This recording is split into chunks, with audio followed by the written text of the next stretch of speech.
జై పద్మశాలి, జై జై మార్కండేయ.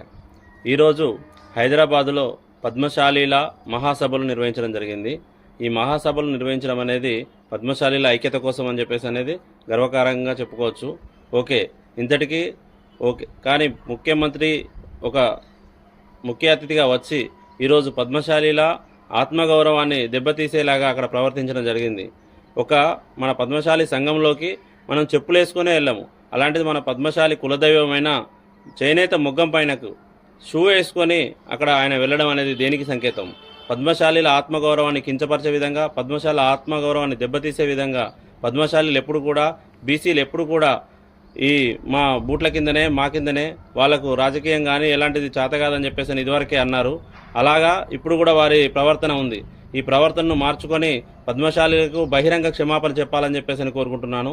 ఈ పద్మశాలి బహిరంగ సభ, ఈ పద్మశాలి ఆత్మీయ సభ నిర్వహించిన వారికి కూడా రిక్వెస్ట్గా చెప్తున్నాను. ఈ రేవంత్ రెడ్డి గారికి ఈ వీడియో చూపించి, ఈ ఫోటోలు చూపించేసి వారిని పద్మశాలీల ఆత్మగౌరవాన్ని దెబ్బతీసే విధంగా చేసిన ఈ ప్రవర్తనని బహిరంగ క్షమాపణ చెప్పే విధంగా వారు కూడా అడగాలని చెప్పేసి అనేది ప్రతి ఒక్కరు కూడా, ఇది ప్రతి మండలాల్లో, జిల్లాల్లో కూడా పద్మశాలీల ఆత్మగౌరవాన్ని దెబ్బతీసే విధంగా చేసిన ఈ పద్మశాలీలు, బీసీలు ఎప్పుడు కూడా అట్టడుగు వర్గాలు అట్లే ఉండాలని చెప్పేసి అని వారు ఎప్పుడో చెప్పారు. దానికి సంకేతంగా ఇది చేశారా అర్థం కావట్లేదు. కానీ ప్రతి ఒక్కరు కూడా, పెద్ద మనుషులందరూ కూడా, పద్మశాలీలందరూ కూడా కళ్ళు తెరుచుకొని ఈ విషయం పైన వారిని బహిరంగ క్షమాపణ చెప్పే వరకు వదిలిపెట్టకుండా ఉండాలని చెప్పేసి అని ప్రతి ఒక్కరిని పేరు పేరున కోరుకుంటూ, ఇట్లు అడిచెల్ల రాజు, పద్మశాలి ముద్దుబిడ్డ, కరీంనగర్.